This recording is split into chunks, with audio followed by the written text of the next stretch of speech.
ഗുരുനാഥനെ വീട്ടിലെത്തി ആദരിച്ച് മണിമലക്കുന്ന് ഓർമ്മക്കൂട്ട് പൂർവ്വ വിദ്യാർത്ഥി കൂട്ടായ്മ. കൂത്താട്ടുകുളം മണിമലക്കുന്ന് ഗവൺമെന്റ് കോളേജിലെ 1995-97 വർഷത്തെ PDC ഫസ്റ്റ് ഗ്രൂപ്പ് കൂട്ടായ്മയുടെ നേതൃത്വത്തിലാണ് ഗുരുനാഥനായ ശശിധരനെ വീട്ടിലെത്തി ആദരിച്ചത്. SSLC +2 പരീക്ഷകളിൽ ഉന്നത വിജയം നേടിയ വിദ്യാർത്ഥികളെയും കൂട്ടായ്മ ആദരിച്ചു. കൂത്താട്ടുകുളം മണിമലക്കുന്ന് ഗവൺമെന്റ് കോളേജിലെ 1995-97 വർഷത്തെ PDC ഫസ്റ്റ് ഗ്രൂപ്പ് വിദ്യാർത്ഥികളുടെ കൂട്ടായ്മയായ മണിമലക്കുന്ന് ഓർമ്മക്കൂട്ടിന്റെ നേതൃത്വത്തിൽ സ്നേഹസംഗമവും ആദരിക്കൽ ചടങ്ങും സംഘടിപ്പിച്ചു. ചടങ്ങിന്റെ ഭാഗമായി അധ്യാപകനായ ശശിധരന്റെ ഭവനം സന്ദർശിക്കുകയും SSLC +2 പരീക്ഷകളിൽ മികച്ച വിജയം നേടിയ വിദ്യാർത്ഥികളെ അനുമോദിക്കുകയും ചെയ്തു. ജോസഫ് എബ്രഹാം ചടങ്ങിൽ അധ്യക്ഷത വഹിച്ചു.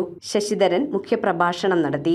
വർഗീസ് മാറാടി, ബിനു OU, ഷാജി ശിവൻ, ജിൻസി ഷാജി, ദീപ അശോക്, മായ മോഹനൻ, സിന്ധുമോൾ MM, രേഖ ബിജു, രാജേഷ് NM തുടങ്ങിയവർ സംസാരിച്ചു. News bureau, Piravom. ബിടെക്കിൽ ആർട്ടിഫിഷ്യൽ ഇന്റലിജൻസ്, സൈബർ സെക്യൂരിറ്റി, പിന്നെ ഇന്റർനെറ്റ് ഓഫ് തിങ്സ് 2 ലക്ഷം രൂപ വിലമതിക്കുന്ന SAP ഗ്ലോബൽ പ്രോഗ്രാമുകൾ ഇപ്പോൾ സൗജന്യമായി നേടാം. Jai Bharat college of management and engineering technology, Perumbavoor.